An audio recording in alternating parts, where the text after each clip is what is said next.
diferencial de alíquotas em relação ao ICMS. O que é o diferencial de alíquotas, também conhecido como DIFAL? É interessante a gente pensar que a legislação do DIFAL ela só faz sentido quando eu tenho origem e destino em estados diferentes e com alíquotas diferentes. Então, não há o que se falar de DIFAL dentro do mesmo estado. Ou, por exemplo, se a alíquota de São Paulo é 18% e a do Rio de Janeiro é 18%, não há um diferencial de alíquota. Por quê? A alíquota é a mesma. Então, quando a gente fala de diferencial de alíquota, só faz sentido se forem alíquotas diferentes e quando o destino e a origem também são diferentes. Então, vamos falar um pouquinho a respeito do que seria esse DIFAL? Bom, DIFAL é o diferencial de alíquota nas remessas interestaduais a não contribuintes do ICMS. Quem é não contribuinte do ICMS, por exemplo? Pessoas físicas que não estejam cadastradas no estado, prestadores de serviço. Não contribuinte é quem não tem, não contribuinte do ICMS, de ICMS, é aquela pessoa que não tem a inscrição estadual.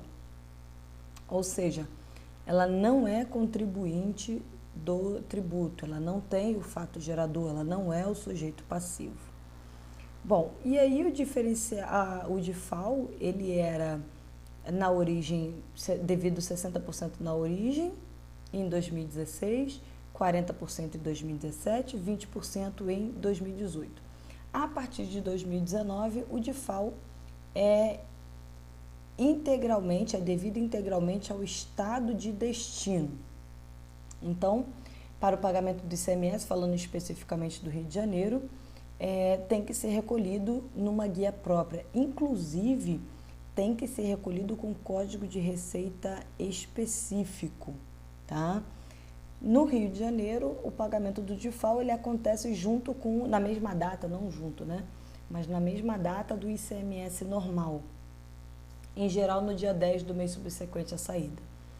Bom, não é permitido a compensação com créditos. Isso é interessante porque eu tenho lá crédito de ICMS. Eu tenho um valor de débito de ICMS normal. Posso compensar esse crédito com esse débito? Posso. Eu tenho crédito de ICMS oriundo aí de energia elétrica, oriundo aí de material para embalagem, por exemplo, se eu for uma indústria. Eu posso pegar esse crédito de ICMS e compensar com a guia de DIFAL que eu tenho para pagar? Não. Não é permitido utilizar crédito de ICMS para compensar o DIFAL devido aí. Então, o vencimento no Rio de Janeiro ele na mesma data. Nos demais estados, é preciso verificar qual é o tratamento que o estado dá, qual é o vencimento que o estado informa, né, na sua legislação a respeito de DIFAL.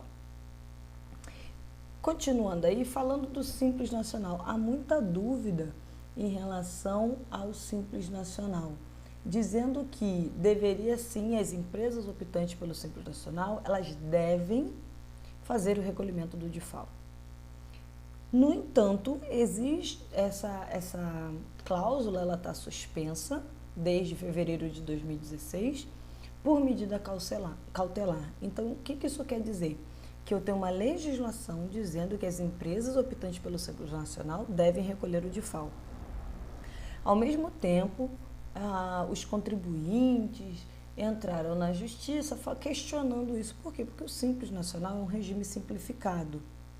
E aí toda uma discussão se, por estar no Simples, eles não deveriam recolher o DIFAL, que isso estaria tratando as empresas do Simples Nacional como contribuintes normais e elas não são, porque ela tem uma tributação diferenciada, ela tem uma tributação simplificada, que isso afetaria a competitividade da empresa. Há uma série de argumentos contra e a favor à cobrança do DIFAL pelos optantes pelo Simples Nacional. Então, tanto para quem é do Simples quanto quem é microempreendedor individual, atualmente não há o recolhimento do DIFAL. As empresas não são obrigadas a fazer o recolhimento do DIFAL. Claro que, à medida em que isso for julgado no STF, Supremo Tribunal Federal, aí sim nós teremos um posicionamento final se deverá ser recolhido o DIFAL para a empresa do Simples Nacional ou não ser recolhido o DIFAL. Bom, essa é apenas uma introdução a respeito do DIFAL. Espero que vocês tenham gostado desse vídeo. Até a próxima!